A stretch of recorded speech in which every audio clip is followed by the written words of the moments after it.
بسم اللہ الرحمن الرحیم۔ خزائن القرآن، قرآن کریم کے علوم و معارف کا مجموعہ از افادات شیخ العرب والعجم عارف باللہ مجدد زمانہ حضرت اقدس مولانا شاہ حکیم محمد اختر صاحب رحمۃ اللہ علیہ۔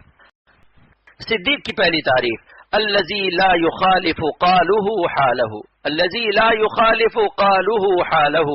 صدیق اس ولی اللہ کو کہتے ہیں جس کا قال اور حال ایک ہو، جس کی زبان اس کے حال کے خلاف نہ ہو جائے، جیسا قول ہو ویسا عمل ہو۔ بعض وقت حال آدمی زیادہ دکھاتا ہے اور نعرہ بھی مارتا ہے، مگر مولانا محمد احمد صاحب رحمۃ اللہ علیہ فرماتے ہیں کہ جو سنت کا متبع نہیں ہے اس کا حال بھی قبول نہیں ہے۔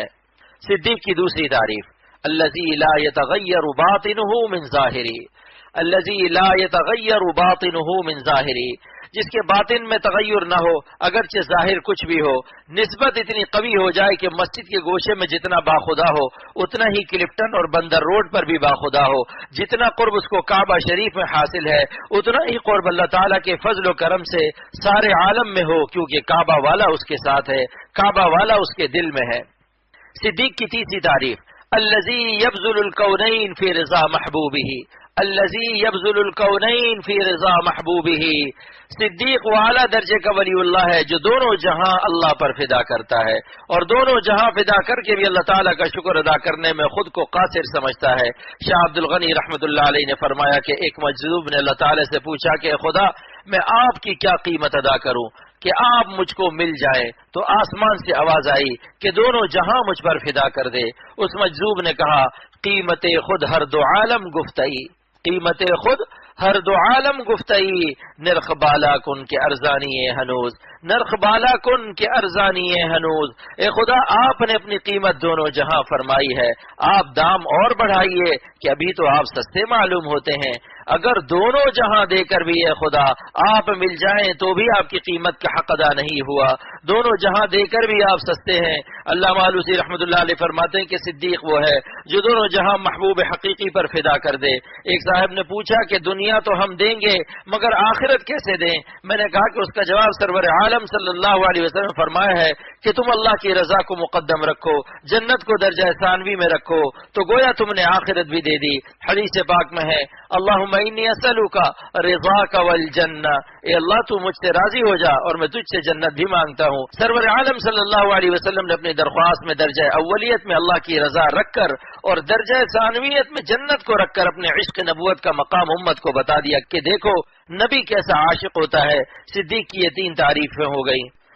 صدیق کی چوتھی تعریف، اب چوتھی تعریف جو اختر کو اللہ نے عطا فرمائی کہ صدیق وہ ولی اللہ ہوتا ہے جو اپنی زندگی کی ہر سانس کو اللہ تعالیٰ پر فدا کرتا ہے اور اپنی زندگی کی ایک سانس بھی اللہ تعالیٰ کی نافرمانی سے، اللہ کے غضب و قہر کے اعمال سے، لذت حرام کو ششید اور دید و شنید نہیں کرتا۔ وہ معصوم نہیں ہوتا، لیکن اگر کبھی صدور خطا ہو جائے تو اتنا روتا ہے کہ فرشتے بھی لرزہ بر اندام ہو جاتے ہیں کہ اللہ کو دیکھے بغیر یہ بندے سجدے میں اپنے گناہوں کو یاد کر کے کتنا رو رہے ہیں، آہوزاری سے، استغفار سے، بے قراری کا اظہار کر رہے ہیں۔ ان کا ایمان بالغیب ہمارے ایمان بھی شہادت کے لیے قابل رشک ہے، اس لیے فرشتے ہماری مجلس ذکر میں آتے ہیں اور ایک فرشتہ دوسرے فرشتوں کو دعوت دیتا ہے کہ چلو کچھ بندے بیٹھے ہوئے اللہ کی محبت کی بات سن رہے ہیں، وہ ہمارے اس ذکر پر رشک کرتے ہیں کیونکہ دیکھتے ہیں کہ ہم ایمان بھی شہادت میں ہیں، ہم اللہ کو دیکھ رہے ہیں، یہ بغیر دیکھے اللہ پر فدا ہو رہے ہیں، تو ہماری فداکاری اور وفاداری پر وہ رشک کرتے ہیں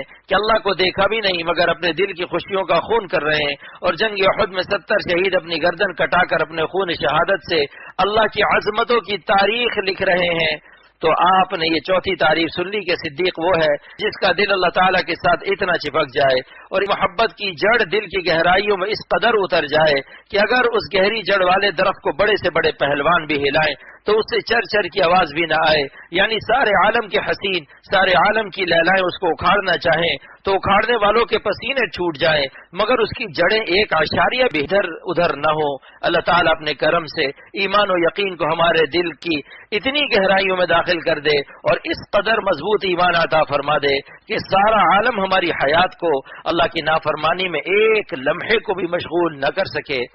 خدا تعالیٰ ہمیں عمل کی توفیق عطا فرمائے۔